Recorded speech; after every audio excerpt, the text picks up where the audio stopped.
മഴ പെയ്ത് തോർന്നാലും മരം പെയ്യും പോലെ നിരവധി ഓർമ്മകളുണ്ട് മാധ്യമപ്രവർത്തന ജീവിതത്തിൽ എന്റെ മനസ്സിൽ. അതിൽ പ്രധാനപ്പെട്ടത് Asianet, Asianet news, Asianet plus, Kairali TV, reporter channel, India vision, Jaihind തുടങ്ങിയ ചാനലുകൾക്കായി പ്രവർത്തിച്ചിട്ടുള്ള ഓർമ്മകളാണ്. ഇന്റർവ്യൂസാണ്, ബൈറ്റുകളാണ്, മറ്റ് ആളുകളെ മീറ്റ് ചെയ്ത ഓർമ്മകളാണ്. അത്തരത്തിൽ മറക്കാൻ പറ്റാത്ത ഒരു ഓർമ്മയാണ് പ്രിയപ്പെട്ട ദാസാറിനെ ഇന്റർവ്യൂ ചെയ്യുമ്പോൾ ഞാൻ ദാസാർ എന്ന് വിളിച്ചിട്ടാണ് യേശുദാസിനെ ഇന്റർവ്യൂ ചെയ്യുന്നത്.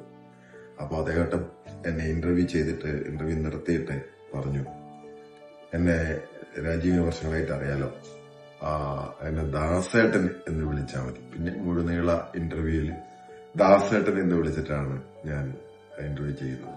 ഈ കാര്യം ഞാൻ ഇന്റർവ്യൂ നടന്നു കഴിഞ്ഞിട്ട് എന്റെ പ്രിയ സുഹൃത്ത് സജീഷ് സിത്താരയും വിളിച്ചിട്ട് പറഞ്ഞപ്പോ, നീ എങ്ങനെയാടാ എന്നോട് ഇന്റർവ്യൂ തുടങ്ങിയത് എന്ന് ചോദിച്ചു. ദാസേട്ടൻ അങ്ങനെ പറയുള്ളൂ എന്ന് പറഞ്ഞൊരു ഓർമ്മയും ഞാൻ മനസ്സിൽ സൂക്ഷിക്കുന്നു. അതായത് വളരെ നല്ല ഒരു ഒരു ഓർമ്മയാണ് അന്നത്തെ എന്റെ ക്രൂ എനിക്കൊക്കെ ഉള്ളത്. ഈ ഇന്റർവ്യൂ കഴിഞ്ഞ് ദാസേട്ടൻ ക്രൗൺ പ്ലാസ, ഇപ്പോഴത്തെ ക്രൗൺ പ്ലാസയിൽ വെച്ചായിരുന്നു ഇന്റർവ്യൂ. അന്ന് അതിന്റെ പേര് ഹോളിഡേ എന്നായിരുന്നു. അപ്പൊ ഹോളിഡേയിൽ വെച്ച് ഇന്റർവ്യൂ കഴിഞ്ഞതിന് ശേഷം അദ്ദേഹത്തിന്റെ സ്വിറ്റ് റൂമിലെ ചായ എത്തിയപ്പോഴേ ദാസേട്ടൻ ഞങ്ങൾക്ക് ചായ ഉണ്ടാക്കി തന്നു. എന്നിട്ട് അവിടെ പൊതിഞ്ഞു കൊണ്ടുവന്ന ബിസ്ക്കറ്റ് ഞങ്ങൾക്ക് എടുത്തു തന്നിട്ട്, എനിക്ക് ഒരെണ്ണം എടുത്തു തന്നിട്ട് രാജീവ് കഴിക്കും എന്ന് പറഞ്ഞു. അങ്ങനെയുള്ള ഓർമ്മകൾ എന്റെ മനസ്സിലുണ്ട്. അപ്പോൾ എത്രമാത്രം സ്നേഹത്തോടെയാണ് ദാസേട്ടൻ ഞങ്ങളുടെ ഇടപെട്ടത്.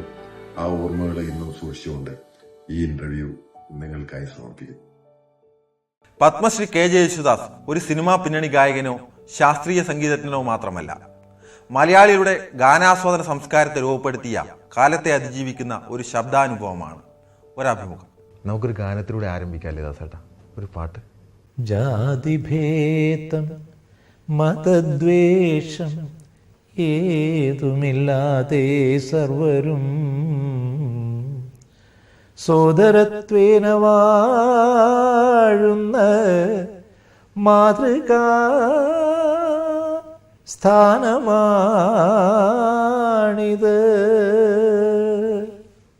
മലയാള സിനിമാ ഗാനശാഖയിലെ കാമുകൻ്റെ ശബ്ദവുമായാണ് ദാസേട്ടൻ കടന്നു വന്നത്. ഒരു കാലഘട്ടത്തിലെ പ്രണയസങ്കല്പത്തിൻ്റെ ആത്മാവായിരുന്നു ആ ഗാനങ്ങൾ. ഇന്നത്തെ പ്രണയഗാനങ്ങളെക്കുറിച്ച് ദാസേട്ടൻ്റെ അഭിപ്രായം എന്താണ്? അല്ല, പ്രണയങ്ങൾക്ക് പല വ്യത്യാസങ്ങളും വരും. അന്നത്തെ കാലത്ത് ഇപ്പോൾ സിനിമയിലൊക്കെ കണ്ടതുപോലെ ഒരു പ്രണയം നമ്മുടെ നാട്ടിൽ നടന്നിട്ടുണ്ടാവില്ല.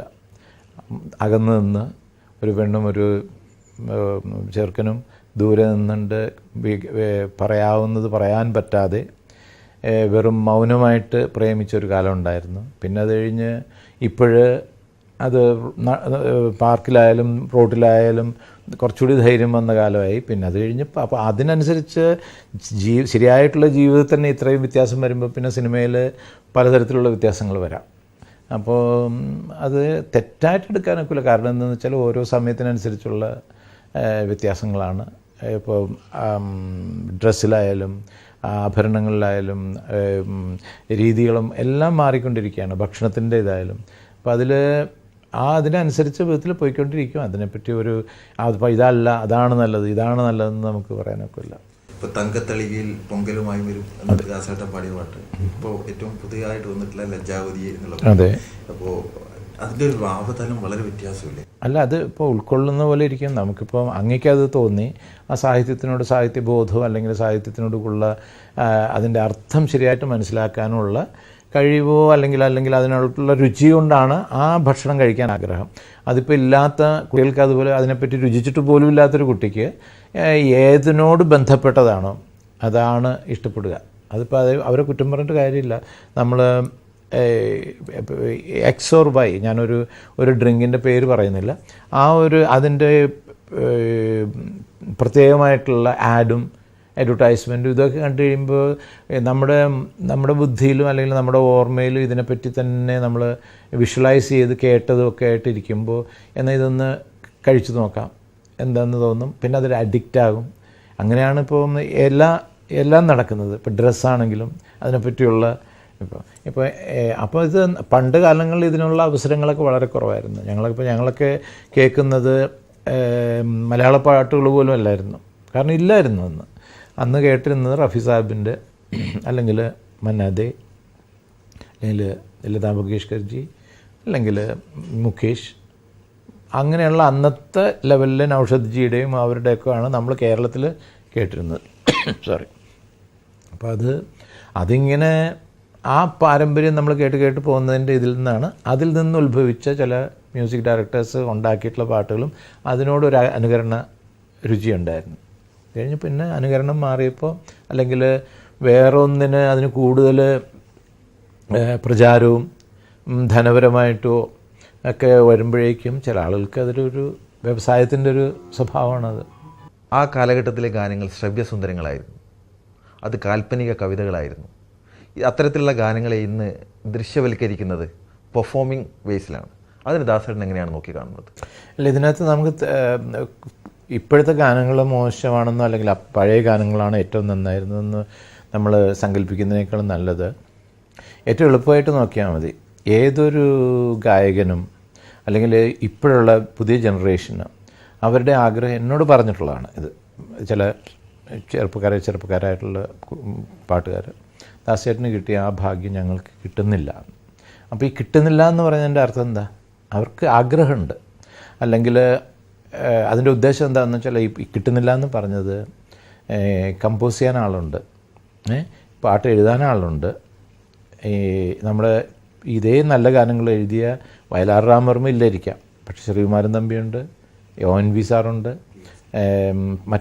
ഉണ്ട് ഭാസ്കരൻ സാർ ഈയിടെയാണ് പോയത്.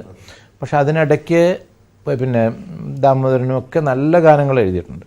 അപ്പോൾ ഇതൊക്കെ കൊണ്ട് നമുക്ക് എന്താ കാരണം എന്താണെന്ന് വെച്ചാൽ ആ ക്രിയേറ്റ് ചെയ്യുന്ന ഒരു ഗ്രൂപ്പ് പീപ്പിൾ അവർ സെലക്ട് ചെയ്യുന്ന സ്റ്റോറിയുടെ ഇതും പിന്നെ അതുകൂടാണ്ട് സിറ്റുവേഷൻ ഉണ്ടാക്കുന്നതും അതുപോലെ ആകുന്നതുകൊണ്ട് അതിനോട് യോജിക്കുന്നത് ആരാണോ, ആ വെള്ളിപ്പാത്രം വേണ്ട ഞങ്ങൾക്ക് വേണ്ടത് വെറും തകരത്തിൻ്റെ പാത്രമാണ്, അല്ലെങ്കിൽ ഏറ്റവും പ്ലാസ്റ്റിക്കിൻ്റെയാണ്.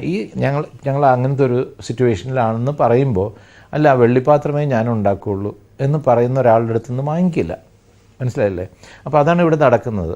അപ്പോൾ പ്ലാസ്റ്റിക്കാണ് ആ സിറ്റുവേഷൻ അങ്ങനെയാണ് ക്രിയേറ്റ് ചെയ്തിരിക്കുന്നത്. ഒരു പാവപ്പെട്ടവൻ്റെ വീടോ അല്ലെങ്കിൽ ഒരു ചട്ടിയും കലവും വെക്കുന്നിടത്ത് ഇത് തെറ്റല്ല. ഒരു ചട്ടിയും കലവും വെക്കേണ്ടടുത്ത് വെള്ളിപ്പാത്രം കൊണ്ട് വെച്ച് ഷൂട്ട് ചെയ്യില്ല. അപ്പോൾ ചട്ടിയും കലത്തിൻ്റെയും ആ ഒരു ലെവലിൽ ആര് ഉണ്ടാക്കുന്നോ അവനെ തേടിപ്പോവും. ഇപ്പോൾ അത് കുറവാണെന്ന്, ചട്ടിയും കലവും കുറവാണെന്നുള്ള അർത്ഥത്തിലല്ല ഞാൻ പറയാം. എന്താണ് സിറ്റുവേഷൻ എന്നുള്ളതിനാണ് നമ്മൾ മുഖ്യമായിട്ട് എടുക്കേണ്ടത്. ആ സിറ്റുവേഷൻ ക്രിയേറ്റ് ചെയ്തിരിക്കുന്ന ഡയറക്ടറുടെ ഭാവനയിൽ എന്ത് വരുന്നോ അതാണ് ഇവിടെ ഇപ്പോൾ നടക്കുന്നത്.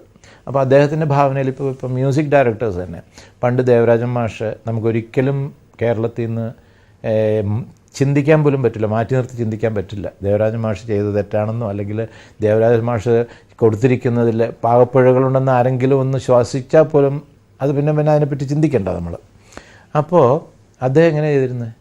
അദ്ദേഹത്തിന് ഒരു ഡിസ്കഷനോ അല്ലെങ്കിൽ സ്റ്റോറിയെപ്പറ്റി ചോദിക്കും, എന്താ സിറ്റുവേഷൻ എന്താണോ എന്ന് ചോദിക്കും, അതിനെപ്പറ്റി ഒന്ന് പറയും.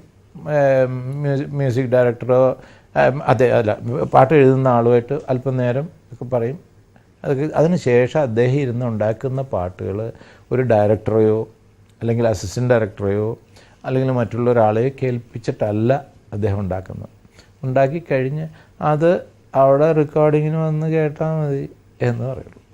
അപ്പോൾ ഇതുപോലെയല്ല ഞാൻ വളരെ കേട്ടിട്ടുണ്ട്. റിഹേഴ്സൽ 2 ദിവസം ചിലപ്പോൾ 1 ദിവസം ഒക്കെ തലേ ദിവസമോ അല്ലെങ്കിൽ അടുത്ത ദിവസമോ പോയി ഇതിന് പോയിട്ട് റെക്കോർഡിങ്ങിന് മുൻപ് ഒരു റിഹേഴ്സൽ ആ കാലത്തുണ്ടായിരുന്നു.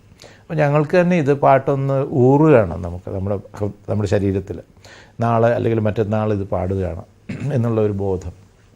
അപ്പോൾ അതിനെപ്പറ്റി നമ്മൾ ചിന്തിക്കുക, ഇന്ന സംഗതി മാഷ് പറഞ്ഞു തന്നല്ലോ, അതാണ് ഇങ്ങനെ എന്നുള്ളത് ഇങ്ങനെ നമ്മളറിയാണ്ട് നമ്മുടെ സബ് കോൺഷ്യസിൽ അത് കിടപ്പുണ്ട്. ഇന്നിപ്പോൾ അതില്ല, അത് മതി, അത്രയും മതി എന്നുള്ള സ്ഥിതി വന്നു. ഇപ്പോൾ ഞാനും അത് തന്നെ ചെയ്യുന്ന, എനിക്ക് റിഹേഴ്സൽ ഉണ്ടെങ്കിൽ ഞാൻ പാടുള്ളൂ എന്ന് പറയാനൊക്കെ. അങ്ങനെയാണെങ്കിൽ ഈ പറഞ്ഞ പോലെ നമ്മുടെ പാത്രത്തിൻ്റെ കാര്യം പറഞ്ഞ പോലെ അത് പറഞ്ഞാൽ നന്നായിട്ട് എടുക്കുന്നവരില്ല. ഞാൻ പറയാറുണ്ട്, ചിലപ്പോൾ ഇപ്പോൾ എടുത്ത ടേക്ക് ശരിയായിട്ടില്ല, ഒന്നുകൂടി എടുക്കണം. ഇല്ല സെറ്റ് ശരിയായിട്ടുണ്ട്, ഇല്ല ഞാൻ പറയില്ല, എൻ്റെ ആവശ്യത്തിന് വേണ്ടി എടുക്കും, നിങ്ങൾക്ക് വേണ്ടെങ്കിൽ വേണ്ട എന്ന് ചിലപ്പോഴൊക്കെ പറയാൻ ഇടവരുന്നുണ്ട്. എന്തിൻ്റെ വെളിച്ചത്തിലാണ്? നമ്മൾ പണ്ട് ചെയ്തതിൻ്റെ ഒരു ഓർമ്മ, അത് റിഹേഴ്സൽ ചെയ്ത് പെർഫെക്റ്റാക്കി ഇത് ജനങ്ങൾ കേൾക്കുന്നതാണ്.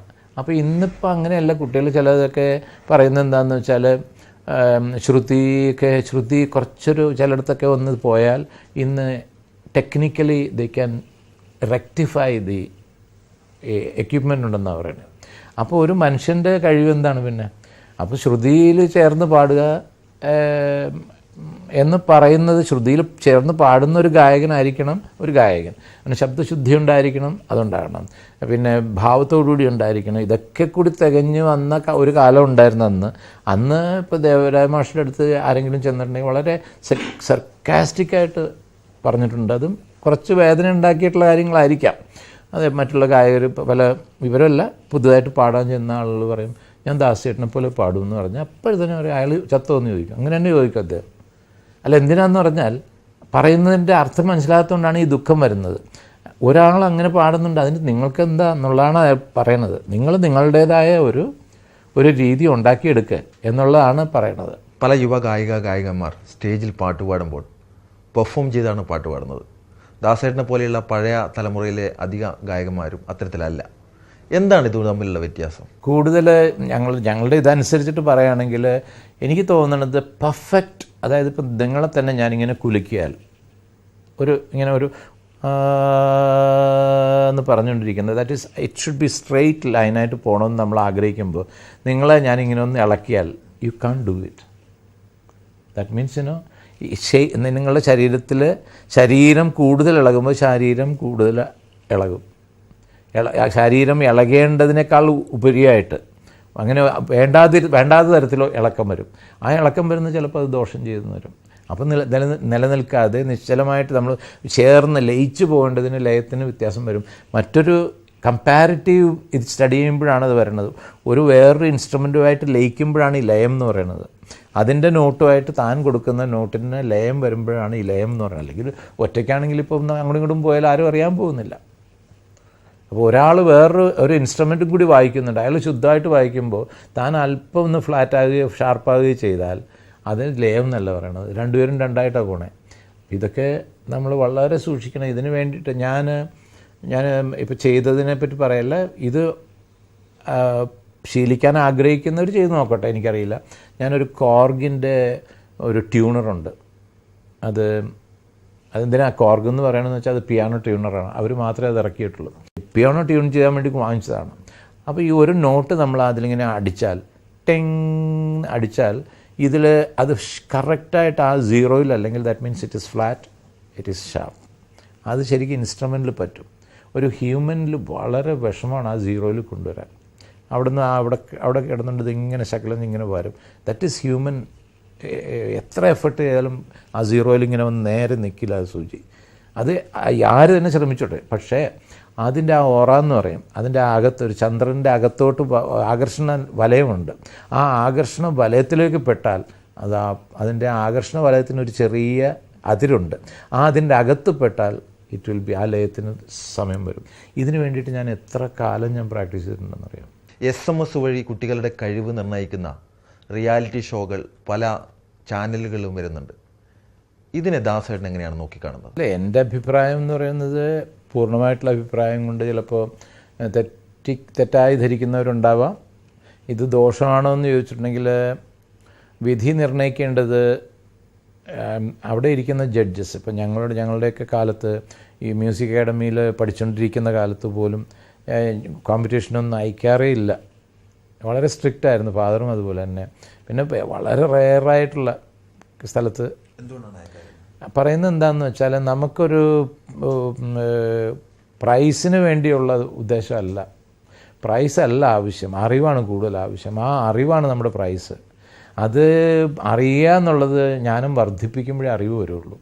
അത് കഴിഞ്ഞിട്ട് പിന്നെ ജനങ്ങളാണ് തീരുമാനിക്കേണ്ടത്. ജനങ്ങൾ തീരുമാനിക്കുന്നതെന്ന് പറഞ്ഞാൽ ആ ജനങ്ങൾക്ക് അല്ലെങ്കിൽ ജഡ്ജസിന് അത്രയ്ക്ക് അതുപോലത്തെ ഒരു കഴിവുണ്ടായിരിക്കണം.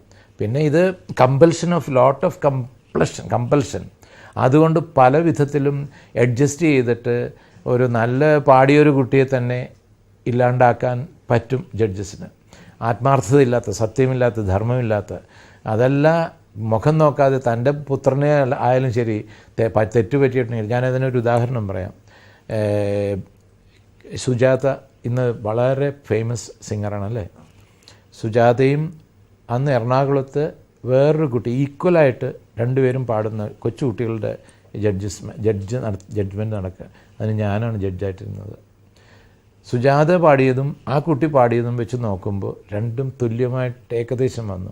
പക്ഷേ അവിടെ ജഡ്ജ്മെൻറ്റിൽ എന്താണെന്ന് വെച്ചാൽ സുജാതയ്ക്ക് പെട്ടെന്ന് എന്ന് പറഞ്ഞിട്ട് എന്തോ ഒരു ഇത് വന്നിട്ട് അവളൊരു ബ്രേക്ക് വന്നുപോയി നാച്ചുറലായിട്ടെന്ന് പറഞ്ഞാൽ അത് അവൾ ഉദ്ദേശിച്ചില്ല. പെട്ടെന്ന് എന്തോ ഒരു ഇക്കിള് പോലെ വന്നിട്ട് അതൊരു സ്പോട്ട് ഇതായിരുന്നു. ഇത്രയും ഫേമസ് ആയ സുജാതയ്ക്ക് ആ പ്രൈസ് കൊടുക്കാതെ ഞാൻ മറ്റു കുട്ടിക്കാണ് കൊടുത്തത്. കാരണം എന്താണെന്ന് വെച്ചാൽ പെർഫെക്റ്റായിട്ട് രണ്ടും തുലനം ചെയ്ത് നോക്കുമ്പോൾ ചെയ്ത കാര്യത്തിൽ അവിടെ അന്ന് സുജാതയെന്ന് എനിക്കറിയില്ല. കലാഭവൻ്റെ അന്നത്തെ ആദ്യത്തെ കോമ്പറ്റീഷനുള്ള ജഡ്ജായിട്ട് ഇരിക്കേണ്ടി വന്നുപോയി. അപ്പോൾ അതിനുശേഷം നമുക്ക് തന്നെ ഒരു വല്ലാത്തൊരു വിഷമമായി. കാരണം അപ്പോൾ ആ കുട്ടിക്കതൊരു അനുഗ്രഹമായി. കാരണം മനസ്സിൽ ദണ്ണം വന്ന് കാണും. ദണ്ണം വന്ന് ഇനി പരിശ്രമിക്കണം, ഞാനത് ഇല്ലാണ്ടാക്കാൻ നോക്കണം. അതങ്ങനെ വരുന്നത് നല്ലതാണ്. പക്ഷേ ഇതെന്താണ് കോമ്പറ്റീഷൻ എന്ന് പറയുമ്പോൾ ഒരുപാട് ദുഃഖങ്ങളും ഒരുപാട് പ്രശ്നങ്ങളും വരുന്നുണ്ട്. അതല്ല, അതിനേക്കാളും നല്ലത് ഞാൻ നന്നായിട്ട് പഠിച്ച് നമ്മുടെ കഴിവ് കാണിച്ചു കൊടുത്തിട്ട് ജനങ്ങൾ പറയണം. അതിപ്പോൾ പലതും ഇങ്ങനെ ഇപ്പോൾ ഈ പറഞ്ഞതുപോലെ നമ്മുടെ കൂട്ടുകാരെ കൊണ്ട് നമ്മുടെ വീട്ടിലെ സ്കൂളിലെ സ്റ്റുഡൻസിനെ പറ്റിയും അല്ലെങ്കിൽ നമ്മളോട് ബന്ധപ്പെട്ടവർക്കൊക്കെ നമ്മൾ തന്നെ വിളിച്ചു പറഞ്ഞ് ഞാൻ ഇന്ന് ഇത് വിളിക്കും, അപ്പോൾ കഴിയുന്നത് എനിക്ക് എങ്ങനെയെങ്കിലും മാർക്ക് വരാൻ വേണ്ടി നിങ്ങൾ ഒരുപാട് പ്രാവശ്യം വിളിക്കണം എന്ന് പറഞ്ഞ് അങ്ങനെ ഒരു വോട്ടെടുപ്പിൻ്റെ ഒരു സ്ഥിതി അതെനിക്ക് തോന്നണില്ല നല്ലതാണെന്ന്. ഇത് മനാഡേ സാറും അത് തന്നെ പറഞ്ഞതില്ല, ദജിയും അത് തന്നെ പറഞ്ഞത്. അതൊരു ശരിയായ നല്ല രീതിയല്ല എന്നുള്ളത്.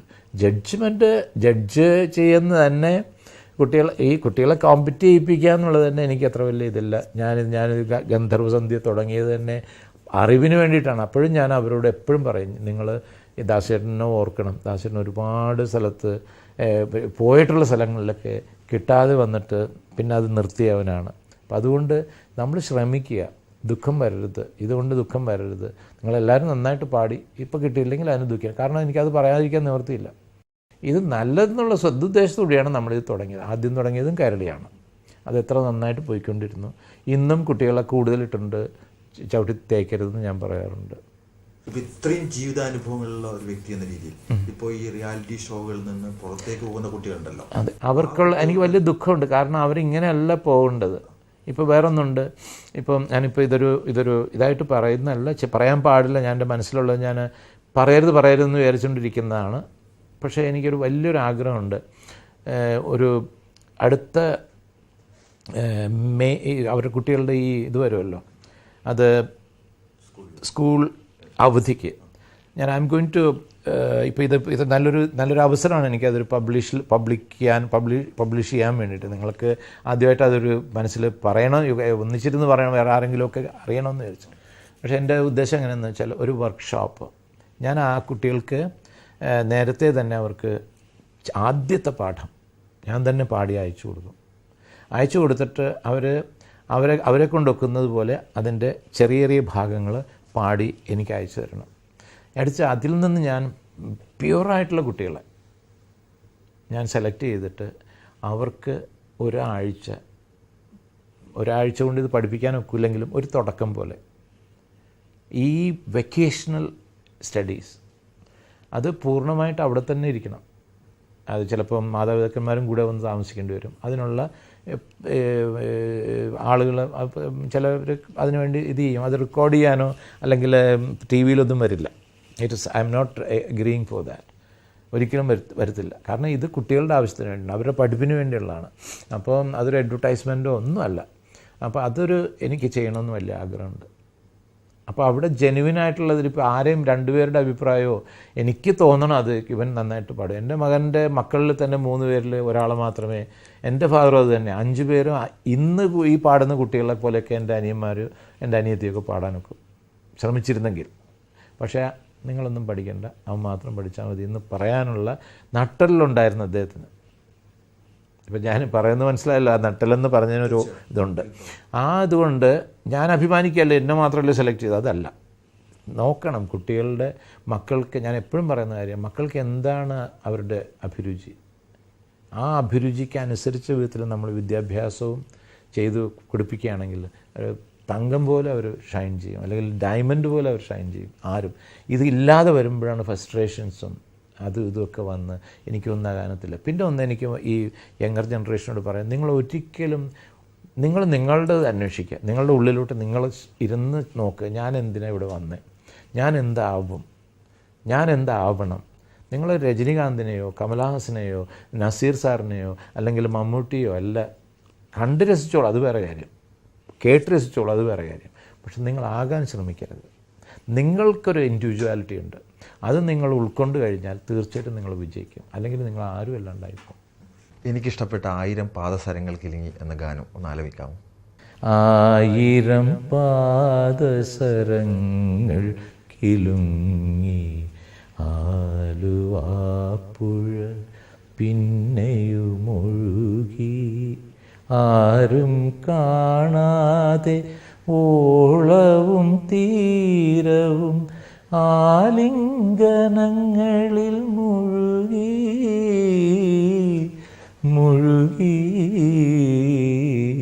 1000 പാദസരങ്ങൾ കിലുങ്ങി ആലുവാപ്പുഴ പിന്നെയുമൊഴുകി എന്നാണ്.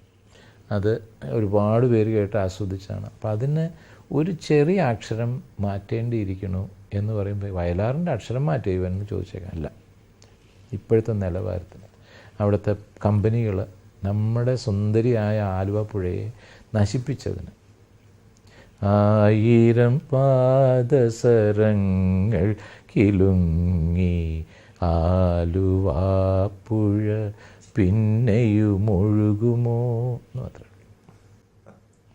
ഇനി എല്ലാത്തിനും നിങ്ങളെല്ലാം ഓ എന്ന് ചേർത്താൽ മതി. അദ്ദേഹം എഴുതിയിരിക്കുന്നതിൻ്റെ ആരും കാണാതെ ഓളവും തീരവും ആലിംഗനങ്ങളിൽ മുഴുകുമോ, ഇനി എല്ലാം ആക്കിക്കോളൂ. ഇതാണ് ഇപ്പോഴത്തെ ക്വസ്റ്റ്യൻ. എന്താണെന്ന് വെച്ചാൽ ഈ നമ്മൾ കേക്കൊക്കെ ഉണ്ടാക്കില്ലേ, പല കളറൊക്കെ ഇട്ടിട്ട് ആ സ്ഥിതി ആയിട്ടുണ്ട് അവിടുത്തെ വെള്ളം, കെമിക്കൽസ് ഇങ്ങനെ വന്നിട്ട്. ഇത് വാസ്തവത്തിൽ ഇതിൻ്റെ എന്താണ് എൻവയർമെൻറ്റിന് കുറേ ഉദ്യോഗസ്ഥന്മാരുണ്ട്, അവരുടെ അശ്രദ്ധ കൊണ്ടാണോ ഇത് അതിനെ മറ്റുള്ളവർക്ക് കൈക്കൂലി കൊടുത്തിട്ട് ഈ കമ്പനിക്കാർ വേണ്ടിയത് ചെയ്യാത്തത് കൊണ്ടാണോ ഇന്ന് അവിടെ താമസിക്കുന്നവർക്ക് പോലും രോഗങ്ങളും ആ വെള്ളത്തിൽ ഒരു മത്സ്യമില്ല, നമ്മുടെ വളരെ റെയറായിട്ടുള്ള മത്സ്യങ്ങൾ പോലും നശിച്ചിട്ടുണ്ട്. അപ്പോൾ ഇതൊക്കെ നമ്മൾ ശ്രദ്ധിക്കണം. ഇനി എല്ലാത്തിനും നിങ്ങളെല്ലാം ഓ എന്ന് ചേർത്താൽ മതി. അദ്ദേഹം എഴുതിയിരിക്കുന്നതിൻ്റെ ആരും കാണാതെ ഓളവും തീരവും ആലിംഗനങ്ങളിൽ മുഴുകുമോ, ഇനി എല്ലാം ആക്കിക്കോളൂ. ഇതാണ് ഇപ്പോഴത്തെ ക്വസ്റ്റ്യൻ. എന്താണെന്ന് വെച്ചാൽ ഈ നമ്മൾ കേക്കൊക്കെ ഉണ്ടാക്കില്ലേ, പല കളറൊക്കെ ഇട്ടിട്ട് ആ സ്ഥിതി ആയിട്ടുണ്ട് അവിടുത്തെ വെള്ളം, കെമിക്കൽസ് ഇങ്ങനെ വന്നിട്ട്. ഇത് വാസ്തവത്തിൽ ഇതിൻ്റെ എന്താണ് എൻവയർമെൻറ്റിന് കുറേ ഉദ്യോഗസ്ഥന്മാരുണ്ട്, അവരുടെ അശ്രദ്ധ കൊണ്ടാണോ ഇത് അതിനെ മറ്റുള്ളവർക്ക് കൈക്കൂലി കൊടുത്തിട്ട് ഈ കമ്പനിക്കാർ വേണ്ടിയത് ചെയ്യാത്തത് കൊണ്ടാണോ ഇന്ന് അവിടെ താമസിക്കുന്നവർക്ക് പോലും രോഗങ്ങളും ആ വെള്ളത്തിൽ ഒരു മത്സ്യമില്ല, നമ്മുടെ വളരെ റെയറായിട്ടുള്ള മത്സ്യങ്ങൾ പോലും നശിച്ചിട്ടുണ്ട്. അപ്പോൾ ഇതൊക്കെ നമ്മൾ ശ്രദ്ധിക്കണം.